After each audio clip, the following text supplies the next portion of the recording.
Hello friends, ಇವತ್ತು mini ಬ್ಲಾಗಲ್ಲಿ ನಾನು ಮಂಡೇಪೇಟ pulao visit ಮಾಡಿದ್ವಿ. ಸೊ ಅದು ವಿಜಯನಗರಲ್ಲಿರೋ ಮಂಡೇಪೇಟನ ಪಲಾವ್ ವಿಸಿಟ್ ಮಾಡಿದ್ವಿ. ತುಂಬ ಚೆನ್ನಾಗಿತ್ತು.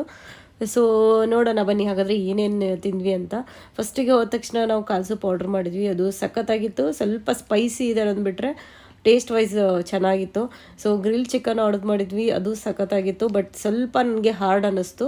ಅದು ಬಿಟ್ಟರೆ ಟೇಸ್ಟ್ ತುಂಬಾ ಚೆನ್ನಾಗಿತ್ತು. ಆಮೇಲೆ ನಾವು ಬಿರಿಯಾನಿ ಪಲಾವ್ ಆರ್ಡ್ರ್ ಮಾಡಿದ್ವಿ. ಸೊ ಇಲ್ಲಿ ಮಂಡೇಪೇಟೆ ಪಲಾವಲ್ಲಿ ಯಾವುದೇ ಪಲಾವ್ ತೊಗೊಂಡ್ರೂ ಚೆನ್ನಾಗಿರುತ್ತೆ, ಸ್ಪೈಸಿ ಆಗಿರುತ್ತೆ ಅನ್ನೋದೊಂದು ಬಿಟ್ಟರೆ ಟೇಸ್ಟ್ ಮಾತ್ರ ಸಖತ್ತಾಗಿರುತ್ತೆ. ಸೊ ನನ್ನ ಫೇವ್ರೆಟ್ ಪ್ಲೇಸ್ ಇದು. ನನಗೆ ಬೋರ್ ಆದಾಗ ನಾನು ಜಾಸ್ತಿ ವಿಸಿಟ್ ಮಾಡೋದೇ ಮಂಡೇಪೇಟೆ ಪಲಾವ್. ಸೊ ನನ್ನ ಮಗಳು ತಿಂತೀನಿ ಅಂತ ಟ್ರೈ ಮಾಡ್ತಾಯಿದ್ಲು. ಸೊ ಅದು ಸ್ಪೈಸಿ ಇದೆ ಅನ್ನೋ ಕಾರಣಕ್ಕೆ ಸ್ವಲ್ಪನೇ ಅವಳು ತಿಂದಳು. ಅದ್ರ ಜೊತೆ ಗ್ರಿಲ್ ಚಿಕನ್ನು ಪ್ಲಸ್ ಮೊಟ್ಟೆ, ರೈಸು ಸಖತ್ತಾಗಿತ್ತು. ಸ್ವಲ್ಪ ಸ್ಪೈಸಿ ಇರೋ ಕಾರಣ ನಾವು ರೈತಾನ ಜಾಸ್ತಿ ಯೂಸ್ ಮಾಡ್ಕೊಂಡು ತಿಂದ್ವಿ.